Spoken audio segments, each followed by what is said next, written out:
Here's a delicious, comforting recipe of sticky soy braised short ribs flavoured with star anise, ginger and lime.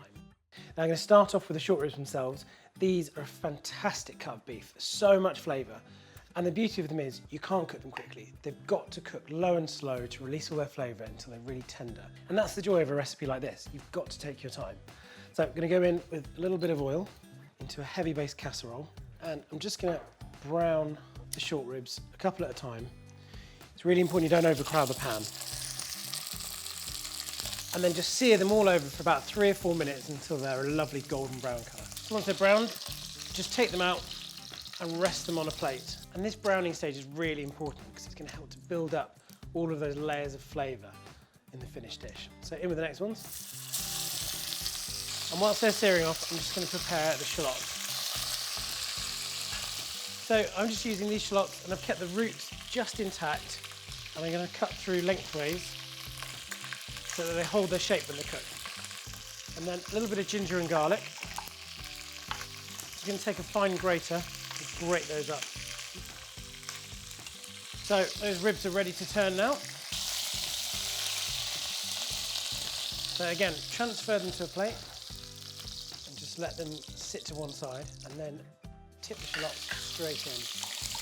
And those shallots are going to take on all of that lovely beefy flavour, and you just want to brown them for a couple of minutes. So once the shallots are golden, go in with your garlic and ginger and just fry that off for a minute or so. So these slow cook dishes are all about building layers of flavour, and once you've got all of your base done, it's just about letting it tick away slowly until the meat's nice and tender. And next up is the star anise. Really, really delicious flavour that goes so perfectly with beef.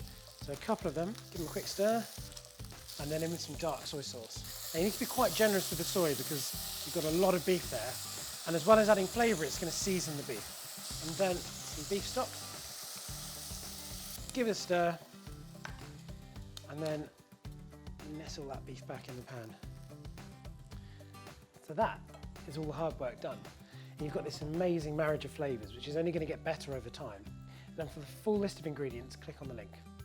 So bring it up to the boil, pop a lid on, turn it down to the lowest heat possible, and then just leave it. Let it simmer away for about 3 hours until the meat is falling off the bone. Right, so after 3 hours, the sauce has started to reduce down, and that meat is going to be beautifully tender. So to finish the beef off, just take the lid off and let it simmer away now for about another 40 to 45 minutes, so that the sauce reduces down and goes really nice and sticky. And then just finish it off with a little bit of lime juice, just to cut through the richness of the beef. And then I like to serve it with something like sticky white rice, or some mashed potato with a little bit of wasabi through it. And for more great slow cook recipes like this, click on the subscribe button.